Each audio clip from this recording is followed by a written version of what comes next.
What you can see going on in the right with the pro-Israel crowd is that they have lost the debate. They've lost the public debate, public support for their genocidal stance. What's going on, you guys? Today I'm playing a clip from Breaking Points. Krystal Ball is calling out Jordan Peterson and Joe Rogan. Joe Rogan had Jordan Peterson on his show a few days ago. It was a complete train wreck. Like I said, I'm playing a clip and giving some of my commentary. Let's watch. To, basically, dress up gatekeeping and censorship in the guise of psychology and psychotherapy, of which he is allegedly an expert. So let's take a listen with all of that said. You also set that conversation up, but it poked up and made itself manifest in that conversation. And the issue is, how do you identify the psychopathic pretenders? And it's even worse now, and then make a barrier, right? Now, the right was calling for the left to do that for decades, and they didn't, and they couldn't, and the left is not good at drawing barriers, partly temperamentally. The right is somewhat better, but there's no shortage of monstrosity there. And so then the question is, how do you draw the line? And that's kind of what I was, because I've been watching these right-wing, they're not right-wing, these psychopathic types manipulate the edge of the conservative movement for their own gain. And a lot of that's cloaked in anti-Semitic guys. There's plenty of anti-Semitism on the left too, by the way. So it's not unique to the right. Well, but particularly now. Yes, particularly now. And so, you've let your curiosity guide you, your curiosity and your desire for knowledge, this quest, you've let that guide you as a podcaster. And by the way, I'm trying to work through exactly the same sort of thing. How do you know, given your radical increase in stature over the last 10 years, how do you know when your curiosity and even your skepticism about the fact that things aren't the way that people say they are, because that's certainly been demonstrated in the last 10 years, how should anyone decide what guardrails to put up? Like, what do you look for? Do you have a conceptual system worked out for that? Like, it's so obvious what's happening here, Krystal. They can't, it's like they have to construct these monsters that don't even exist without arguing with the people that are in front of them, like Dave Smith, who very cogently and calmly dismantles Douglas Murray's every single propagandistic attempt to justify the U.S. support for Israel. And broadly, also, they're relying now on the very tactics that they denigrated whenever it was about racism or gender. I mean, can you imagine, Jordan Peterson being like, or Douglas, in some sort of great defense of the biologists who are talking about transgender? It's preposterous. Before Krystal Ball gets into it, I just want to say, these are all different tactics that are used. I don't know by who, but this is, Dave Smith and Douglas Murray. Douglas Murray says, well, you haven't even been to Israel, wanting to gatekeep that, making sure that nobody, if you haven't been there, you can't talk on it. We have Jordan Peterson using marginalization and demeaning, saying psychopath.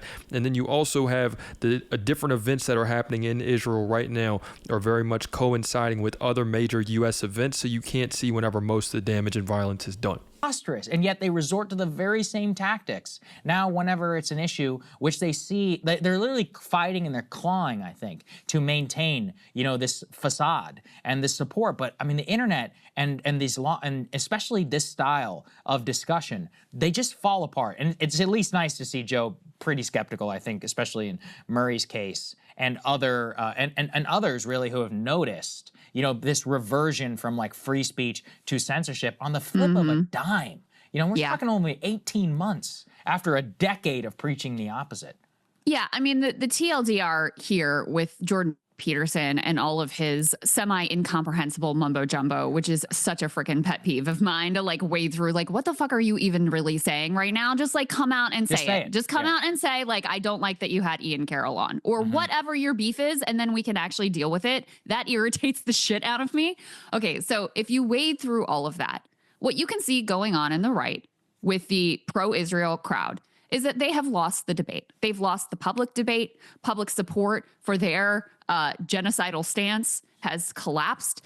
The only people who still are more sympathetic to Israel than to the Palestinians are like older Republicans. Every other demographic has moved away from them. And so when you've lost the debate, what do you have to do? You have to say, we can't even have this conversation. And that's to your point about the Douglas Murray piece. That really is what came out there.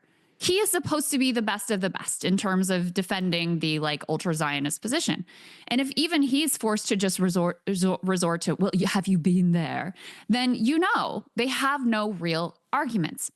And the thing is, like, number one, when Jordan Peterson is accusing people of being psychopaths in defense of a policy that is genuinely psychopathic, which has involved the slaughter of innocent men, women, children, the complete destruction of all of Gaza, the starving and complete siege of Gaza, then, you know, you can see through the hollowness of his arguments here.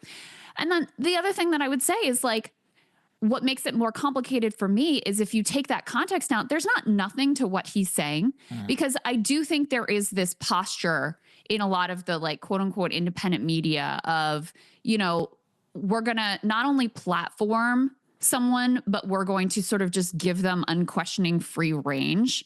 But that isn't just these quote unquote fringe voices. That's people like when Rogan had Andreessen on and just lets him lie and make up bullshit about the CFPB when he had Trump on. And I think it's interesting, Krystal Ball had said that it's mostly just the older Republicans that believe that Israel is still correct. This is due to the Protestant Judeo-Christian sect, these mega churches that are still preaching that how much it is a right for Israel to, you know, for this. They're weaponizing these different sects of religion, you know, through the mega church, through all of that, and they're directly correlating. You'll see this in the Deep South. A lot of these people will just fully believe whatever they see on TV, and they're believing in this to the point to where they support our First Amendment getting taken away, to where they support these college campuses breaking down and cracking down on the students that are calling out the unjust treatment of the Palestinians. And let Trump be, oh yeah, the election was stolen, and say all kinds of like ridiculous things with absolutely no pushback whatsoever. You know, when Zuckerberg was on, same sort of situation. So I do think there's a conversation to be had about not just who are you having on, but how are we approaching this? You know, are you just letting people use you for their own propaganda victories? Or is there some sort of intelligent pushback that is making people, that is helping to clarify rather than cloud the situation? And I also want to say, like, yeah, there is a rise in anti-Semitism.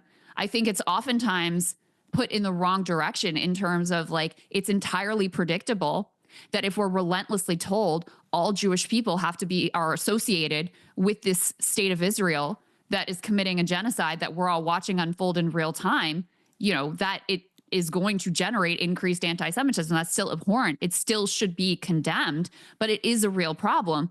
But obviously Jordan Peterson doesn't want to talk about or deal with any of that.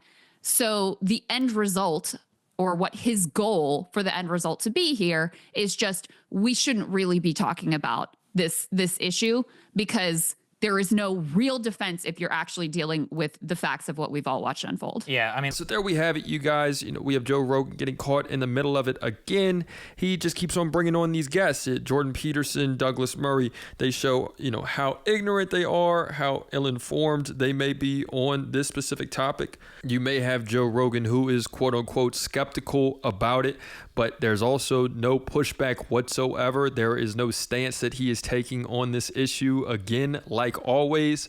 And yeah, it's getting pretty tiring. Let me know what you guys think in the comments. So it's another day in the progressive way.